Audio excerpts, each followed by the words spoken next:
Welcome to my channel Shrabani daily vlogging. আজকে আমি mutton রান্না করব। মাটন রান্না করার জন্য আমি প্রথমে কড়াইটা গ্যাসের ওপর চাপিয়ে তার মধ্যে পর্যাপ্ত পরিমাণে তেল দিয়ে আমি কিছু আলু কেটে রেখেছিলাম, ওগুলোকে নুন হলুদ দিয়ে লাল লাল করে ভেজে তুলে নিলাম। এইবার ওই কড়াইতেই আমি কিছু গোটা মশলা দিয়ে দেবো। তার মধ্যে থাকবে জিরে, তেজপাতা, শুকনো লঙ্কা, দারচিনি, এলাচ। আমি এগুলোকে তেলের মধ্যে দিয়ে দিলাম। এবার এগুলোকে কিছুক্ষণ আমি নাড়িয়ে নেব। নাড়িয়ে নিয়ে আমি এর মধ্যে কুচনো পেঁয়াজ দিয়ে দেবো। আমি এখানে 4টে বড় বড় সাইজের পেঁয়াজ কুচিয়ে রেখেছি। মাংস আমার 500 গ্রাম আছে, তার জন্য আমি 4টে বড় বড় সাইজের পেঁয়াজ কুচিয়ে দিয়েছি।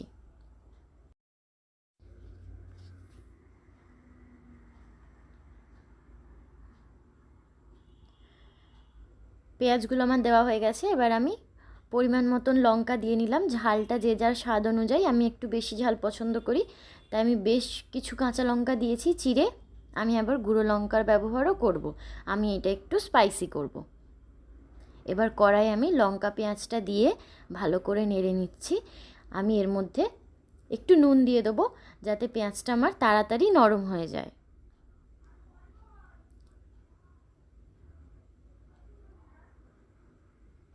দেখুন আমি এখানে নুনটা দিয়ে দিলাম। এবার আমি এটাকে একটুখানি, যতক্ষণ না বাদামি রং ধরছে ততক্ষণ আমি এটাকে একটুখানি ভেজে নেব।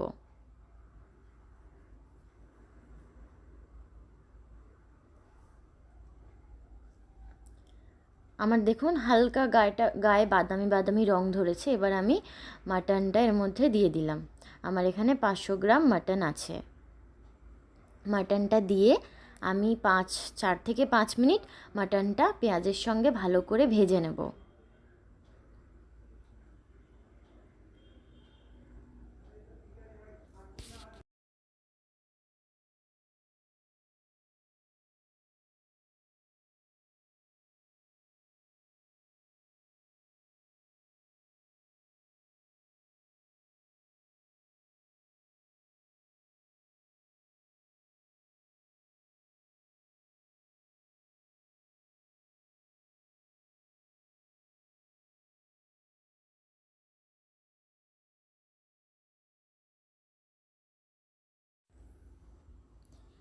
মাটনটা আমার এদিকে ভাজা বসানো আছে।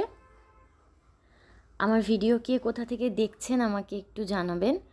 আমার ভিডিওগুলো আপনাদের ভালো লাগলে আমার চ্যানেলটাকে সাবস্ক্রাইব করবেন, লাইক করবেন, কমেন্ট করবেন, আমার ভিডিওগুলো শেয়ার করবেন যদি ভালো লাগে। আর আমার এটা নতুন চ্যানেল, যারা যারা নতুন দেখছেন তারা প্লিজ সাবস্ক্রাইব করে যাবেন। আর যারা চান তাদের চ্যানেলও আমি সাবস্ক্রাইব করি, তারা আমাকে আমার চ্যানেলটা সাবস্ক্রাইব করে একটা কমেন্ট করে বলে যাবেন যে আপনি আমার চ্যানেলটাকে সাবস্ক্রাইব করলেন। আমি সেটাকে দেখে আপনার ভিডিওসে গিয়ে আমি সেখানে আপনার চ্যানেলটাকে সাবস্ক্রাইব করে আসব। দেখুন আমার কথা বলতে বলতে কিন্তু এদিকে মাটনটা ভাজা হয়ে গেছে। এবার আমি এখানে 1.5 চামচ মতন আদা বাটা, 2 চামচ রসুন বাটা আর একটা ছোট্ট পেঁয়াজ ঘষে নিয়েছি যাতে গ্রেভিটা একটু ঠিক হয়। আমি এইগুলোকে সমস্তটা একসঙ্গে দিয়ে খুব সুন্দর করে ভেজে নেব কিছুক্ষণ। পুরোপুরি কষাবো না, কারণ এখানে আমার আরও মশলা দেওয়া কিন্তু বাকি আছে। আমি দেখুন মশলাগুলোকে খুব ভালো করে মিশিয়ে নিচ্ছি।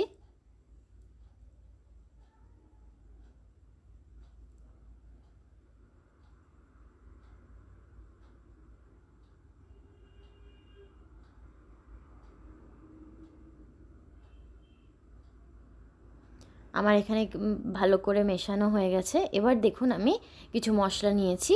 দইয়ের ওপরে আমি নিয়েছি হলুদ গুঁড়ো, লঙ্কা গুঁড়ো, জিরে গুঁড়ো, ধনে গুঁড়ো। এইটাকে আমি দইয়ের সাথে ভালোভাবে ফেটিয়ে নেব। খুব ভালো করে মেশাতে হবে, নাহলে কিন্তু দই কেটে যাবে, তরকারিতে দেওয়ার সাথে সাথেই বাজে দেখাবে। আর যখন আমি দইটা অ্যাড করব তখন কিন্তু গ্যাসের ফ্লেমটাকে একদম লোতে করে দেবো, না হলে তাতেও কিন্তু দইটা ফেটে যাওয়ার সম্ভাবনা থাকে। এবার আমি দইটাকে খুব সুন্দর করে মিশিয়ে নেব। মিশিয়ে নিয়ে আমি এটা মাটনের মধ্যে দিয়ে দেবো।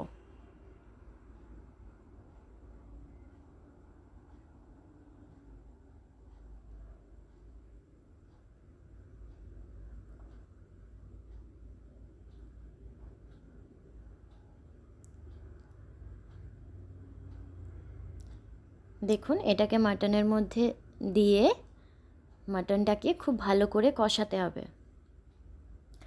যে কোনো রান্না যত ভালো কষাবেন তার উপর কিন্তু স্বাদ ডিপেন্ড করবে, আর মশলার কাঁচা গন্ধটাও থাকবে না। রান্নায় যদি মশলার কাঁচা গন্ধ ছাড়ে তখন কিন্তু খেতে একদমই ভালো লাগে না। দেখুন আমি মশলাটাকে খুব সুন্দর করে কষাচ্ছি। এবার আমার নুন দেওয়া ছিল না, এখন আমি এর মধ্যে নুনটা অ্যাড করে নেব। নুনটাও স্বাদ অনুযায়ী, এটা যার যতটা রান্নার কোয়ান্টিটি থাকে সেই অনুযায়ী নুনটা দিতে লাগে। তা আমার এখানে যতটা মাংস আর আলু আছে আমি সেই অনুযায়ী নুনটা দিয়ে নিলাম। হ্যাঁ, পরে একটু অল্প করেই দেওয়ার চেষ্টা করবেন, কারণ বেশি হয়ে গেলে তো ওটাকে আর তোলা যায় না, তার জন্য অল্প করে দেবেন, লাগলে আবার পরে দিয়ে দেবেন। তো আমার এখানে দেখুন আমার মাংসটা কিন্তু অনেকটাই কষে এসছে। আমি খুব ভালো করে কষাবো, আরও অনেকটা টাইম ধরে কষাবো। গ্যাসটাকে মিডিয়াম টু লোয়ে রেখে আমি মাংসটাকে কষিয়ে যাব অনবরত।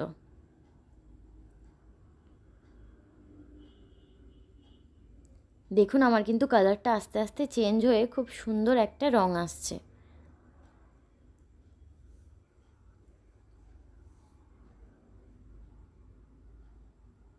আমার কিন্তু এখানে অলমোস্ট কষানো হয়েই গেছে।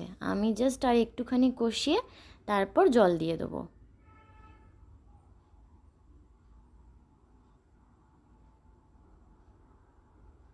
দেখুন আমার এখানে মাংস দিয়ে কিন্তু তেল ছেড়ে গেছে। মাংস দিয়ে তেল ছেড়ে গেলেই বুঝে নিতে হবে যে কষানোটা হয়ে গেছে। আমি এখানে অনেক ধৈর্য নিয়ে গ্যাসটা লোয়ে করে অনেকক্ষণ ধরে কষিয়েছি। আর এই মাংসটা আমি প্রেশার কুকারে দেব না। প্রেশার কুকারে দিলে আলাদা স্বাদ হয়, আর কড়াইতেই যদি সেদ্ধ করা যায় সেটারও আলাদা স্বাদ হয়। তো আমি আজকে আমি দিই প্রেশার কুকারে, আমি আজকে প্রেশার কুকারে দেবো না, আমি আজকে কড়াতেই সেদ্ধ করব মাংসটা। তো কড়াই যদি মাটন সেদ্ধ করা হয় 30 থেকে 35 মিনিট বা 40 মিনিটও লেগে যেতে পারে মাংস সেদ্ধ হতে। দেখুন আমার কষানো হয়ে গেছে। এবার আমি কিন্তু এর মধ্যে জল অ্যাড করে দেবো। আর জলটা মাটনের ক্ষেত্রে বিশেষ করে চেষ্টা করবেন জলটা গরম করেই দিতে। ঠান্ডা জল দিলে কিন্তু মাটনটা ভালোভাবে সেদ্ধ হবে না। চেষ্টা করবেন জল একটু গরম করে অ্যাড করতে। তো আমি জল গরম করেই নিয়েছি, এবার আমি জলটা অ্যাড করে দেবো এর মধ্যে।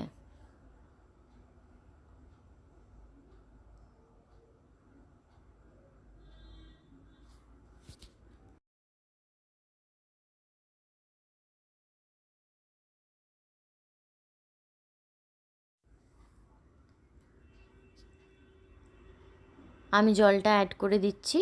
আমি কিন্তু অনেকটা বেশি পরিমাণেই জল দেব, যেহেতু 35 থেকে 40 মিনিট মতন এটা ফুটবে।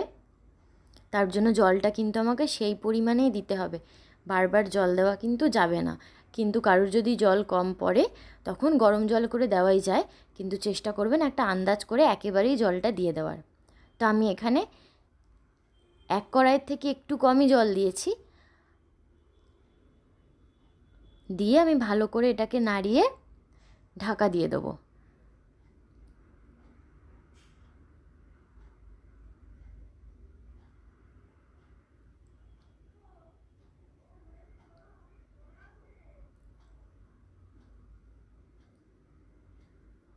দেখুন আমার এটা জল দেওয়া হয়ে গেছে।